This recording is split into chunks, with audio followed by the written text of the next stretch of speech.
بسم اللہ الرحمن الرحیم۔ App 6 online support programme میں خوش آمدید۔ آج جو ہم سبق پڑھنے جا رہے ہیں اس کا نام ہے آرام و سکون۔ یہ آپ کے سنٹیکس بک بورڈ جامع شروع کی کتاب کے صفحہ نمبر 49 سے لے کر 52 تک ہے۔ آج جو ہم پڑھیں گے آرام و سکون میں سے وہ حصہ اول ہم پڑھیں گے۔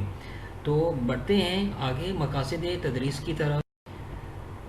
مقاصد تدریس کے اندر ہم جانیں گے سبق کے مصنف امتیاز علی تاج کے حالات زیست سے ہم آگاہی حاصل کریں گے، جانیں گے امتیاز علی تاج صاحب کے حالات زیست اور ان کا ادب کے اندر جو مقام و مرتبہ ہے وہ ہم واضح کریں گے۔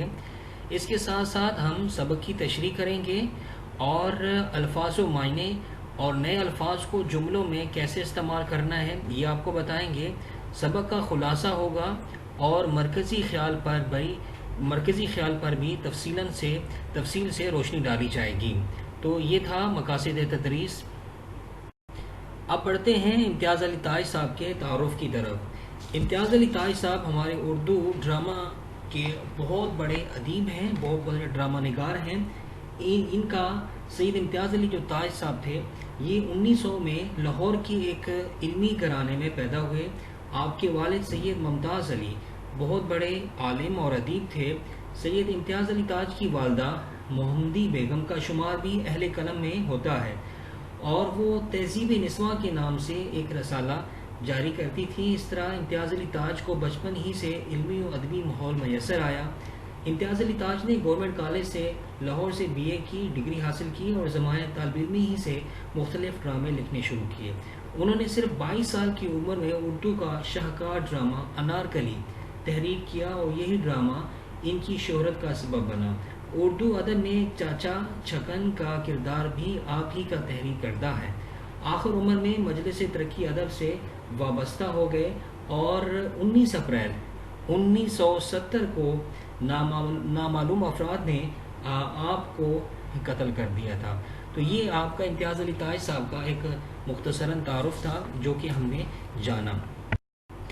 اب بڑھتے ہیں آج کے سبق کی طرف جو کہ ہے آرام و سکون۔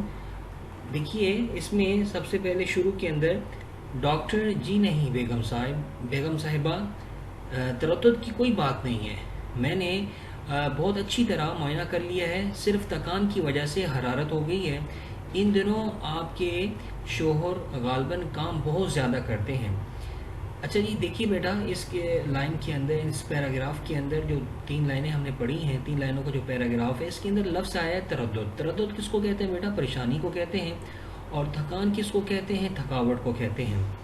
یعنی آپ کو پریشان ہونے کی جو ڈاکٹر ہے وہ بیگم صاحبہ کو حوصلہ دے رہا ہے کہ آپ کو پریشان ہونے کی ضرورت نہیں ہے، صرف تھکان کی وجہ سے تھوڑا سا ٹیمپریچر حرارت جو ہے وہ بڑھ گئی ہے۔ ان دنوں آپ کے شوہر غالباً کام بہت زیادہ کرتے ہیں۔ بیوی ڈاکٹر صاحب ان دنوں کیا ان کا ہمیشہ یہی حال ہے؟ صبح 10 بجے دفتر جا کر شام کے 7 بجے سے پہلے کبھی واپس نہیں آتے۔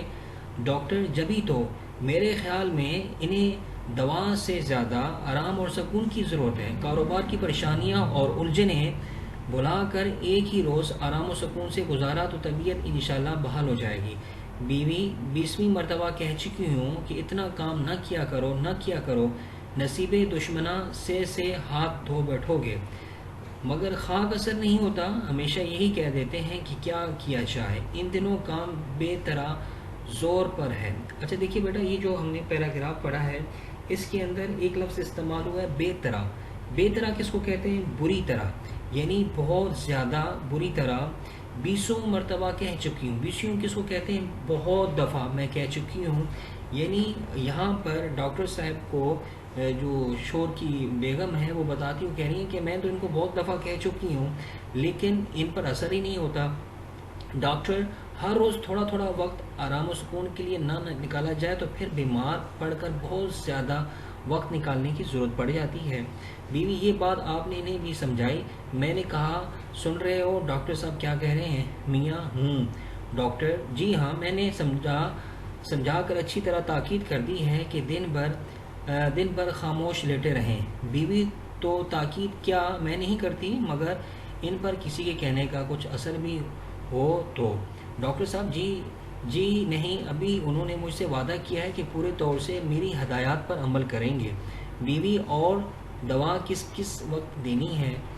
ڈاکٹر جی نہیں، دوا کی مطلق ضرورت نہیں، بس آپ صرف ان کے آرام اور سکون کا خیال رکھیے۔ غذا جو کچھ دینی ہے میں لکھ چکا ہوں۔ اچھا، اس میں دیکھیے بیٹا، یہ جو ہم نے پیراگراف پڑھا ہے اس کے اندر مطلق کس کو کہتے ہیں؟ یعنی مطلق ایسی چیز کو بولتے ہیں کہ بالکل بالکل، یعنی اس کا جو معنی ہوگا مطلق کا کیا ہوگا؟ بالکل، یعنی کوئی ضرورت نہیں ہے، میں دوا کی مطلق ضرورت نہیں، یعنی دوا کی بالکل بھی ضرورت نہیں ہے۔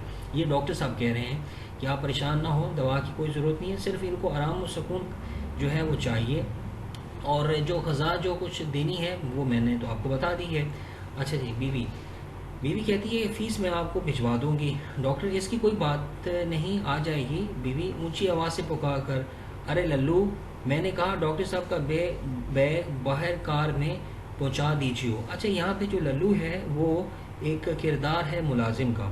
ڈاکٹر ایک بات عرض کر دوں بیگم صاحبہ، مریض کے کمرے میں شور و غل نہیں ہونا چاہیے، اعصاب پر اس کا بہت مضر اثر پڑتا ہے۔ خاموشی اعصاب کو ایک طرح کی تقویت بخشتی ہے۔ بیوی مجھے کیا معلوم نہیں ڈاکٹر صاحب، آپ اطمینان رکھیں، ان کے کمرے میں پرندہ پر نہ مارے گا۔ ملازم آتا ہے، للو حضور، ڈاکٹر اٹھا لو یہ بیگ، تو آداب۔ بیوی، ڈاکٹر اور ملازم جاتے ہیں، قریب آ کر میں نے کہا سو گئے کیا؟ میاں ہوں، یوں ہی چپکا پڑا ہوا تھا۔ بیوی، بس بس بس، چپکے ہی پڑے رہیے، ڈاکٹر صاحب بہت سخت تاکید کر گئے ہیں کہ آپ بات کریں، کوئی آپ کے کمرے میں بات کرے، اس سے بھی تھکان ہوتی ہے، تمام وقت پورے آرام و سکون سے گزاریں، سمجھ گئے نا؟ میاں ہوں کراتا ہے۔ بیوی، کیوں بدن ٹوٹ رہا ہے کیا؟ میاں ہوں۔ اچھا، یہاں پہ آپ دیکھیے کہ بار بار جو ان کو بار بار پریشان کر رہی ہیں، ان کی بیگم ہی کر رہی ہیں، کیونکہ بار بار ان سے وہ بات کر رہی ہیں، کبھی کچھ کر رہی ہیں، حالانکہ ڈاکٹر نے کیا ان کو کہا ہے کہ آپ نے مکمل طور پہ آرام کرنا ہے۔ اچھا جی، آگے کیا کہتے ہیں؟ بیوی، کہو تو دبا دوں۔ میاں ہوں۔ میاں اچھی بات کراتا ہے۔ بیوی، اگر پیچھے کسی چیز کی ضرورت ہو تو اچھا، بلانے کی گھنٹی پاس رکھے جاتی ہوں، گھنٹی کہاں گئی؟ رات میں نے آپ یہاں میز پر رکھی تھی، اللہ جانے یہ کون اللہ مارا میری چیزوں کو الٹ پلٹ کر دیتا ہے۔ کنڈی کی آواز کون ہے یہ نامراد؟ ارے للو دیکھیو۔ بیوی، یہ کون کواٹر توڑے ڈال رہا ہے؟ کواڑے کی، اچھا یہاں پہ کواڑ بیٹا کس کو کہتے ہیں؟ دروازے کو جو پٹ ہوتا ہے نا اس کو ہم کہتے ہیں، یہ کون اس کو توڑ رہا ہے؟ للو، دور سے سکا ہے بیوی جی۔ اچھا، سکا کس کو کہتے ہیں؟ پانی بھرنے والے کو۔ بیوی، سکا گھر میں بہرے بستے ہیں، کمبخت اس زور سے کنڈی کھٹکھٹاتا ہے، اللہ ماروں کو اتنا خیال بھی تو نہیں آتا کہ گھر میں کوئی بیمار پڑا ہے، ڈاکٹر نے تاکید کر رکھی ہے کہ شور و غل نہ ہونے پائے، اور اسے کہو یہ کیا وقت ہے پانی لانے کا، اچھی خاصی دوپہر ہونے کو آ گئی ہے، کل سے اتنی دیر میں آیا تو نوکری سے الگ کر دوں گی، میں نامراد کو 20 مرتبہ کھلا چکی ہوں کہ صبح سویرے ہو جایا کرے، کان پر جو ہی نہیں رنگتی۔ میاں، ارے بھائی اب بخشو سے۔ بیوی، بخشو کیسے؟ ذرا ترا دو، یہ لوگ سر پر سوار ہو جاتے ہیں۔ یہاں پہ بیٹا لفظ ہوا ہے ترا کس کو کہتے ہیں؟ کہ یعنی معاف کر دیں تو یہ سر پر چڑھنے شروع ہو جاتے ہیں۔ میاں ہوں کراتا ہے، صحیح ہے، یعنی وہ اس کے منہ سے آواز آتی ہے۔ بیوی، کیوں زیادہ درد محسوس ہو رہا ہے؟ میاں ہوں۔ بیوی، للو سے کہو آ کر دبا دے۔ میاں، ارے ہوں۔ بیوی، یہ دیکھو یہاں انگیٹھی پر رکھی ہے، آپ بتائیے آپ سے آپ آ گئی، یہاں پاؤں تھے اس کے۔ اچھا جی، یہ سب حرکتیں اس للو کی ہیں، کم بخت نے قسم کھا رکھی ہے کہ کبھی کوئی چیز ٹھکانے پر رہنے نہ دے گا، اللہ جانے یہ نامراد میری چیزوں کو ہاتھ لگاتا کیوں ہے؟ او للو، ارے للو۔ اچھا، اگر آپ بیٹا اس میں یہ دیکھیں تو بار بار جو بات ہو رہی ہے وہ بیوی ہی کر رہی ہے، یعنی بیوی بار بار جو شور کو ہے وہ ڈسٹرب کر رہی ہے۔ میاں، ارے بھائی کیوں ناحق غل مچا رہی ہو؟ گھنٹی رات میں نے خود میز پر سے اٹھا کر انگیٹھی پر رکھ دی تھی، ہوں کراتا ہے۔ بیوی، تم نے اے ہے وہ کیوں؟ میاں، ننا بار بار بجائے جا رہا تھا، میرا دم الجھنے لگا، ہوں کراتا ہے۔ للو آ کر مجھے بلایا ہے بیوی جی۔ بیوی، کم وقت اتنی دیر سے آوازیں میں دے رہی ہوں، کہاں مر گیا تھا؟ للو، آپ نے ریٹھے کوٹھے کو کہا، وہ گودام میں ڈھونڈ رہا تھا۔ میاں، ہوں کراتا ہے۔ بیوی، صبح سویرے کہاں تھا؟ کم وقت تجھے اب تک ریٹھے مل نہیں چکے؟ اچھا، ریٹھے کس کو کہتے ہیں بیٹا؟ ایسی چیز، ایسی ریٹھے، ایسی چیز کو بولا جاتا ہے کہ جس سے ریٹھے، ریٹھے ایسی چیز کو بولتے ہیں کہ جس سے کوئی بھی چیز جو ہے نا وہ کوٹی جاتی ہے. ہاں اچھا، ریٹھا جو ہے ایک درخت کا پھل ہے جو دعاؤں میں کام آتا ہے. ریٹھا ایک درخت کا پھل ہے جو دعاؤں میں کام آتا ہے.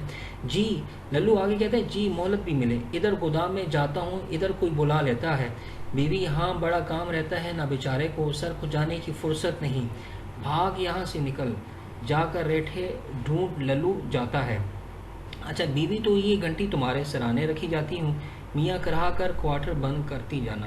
بیوی پیچھے اکیلے میں جی نہ گھبرائے تمہارا، میاں تنگ آ کر نہیں بابا نہیں. بیوی ارے ہاں یہ تو میں نے دیکھا ہی نہیں، ڈاکٹر صاحب کھانے کے لیے کیا کیا چیزیں لے گئے ہیں، کہاں گیا ان کا لکھا ہوا کاغذ، اے لو یہ نیچے پڑا ہوا ہے، ابھی کہیں کوڑے میں چلا جاتا ہوں.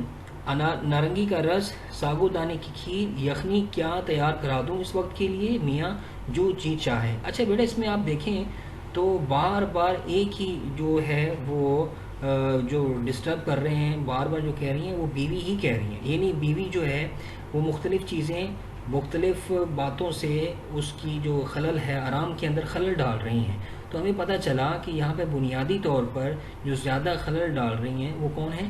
بیگم ہے. اچھا بیٹا یہ تو ہم نے حصہ اول پڑھا، اور اب حصہ بے ہم پڑھیں گے وہ نیکسٹ. لیکن جو حصہ اول پڑھا ہے آپ نے، اس کے اندر جو آپ نے جانا ہے اس کو آپ نے خلاصہ جو آپ نے پڑھا ہے اس کو آرام و سکون کا جو خلاصہ ہے اور مرکزی خیال جو آپ کو سمجھ آئے وہ اپنے اپنے الفاظ میں تحریر کرنا ہے.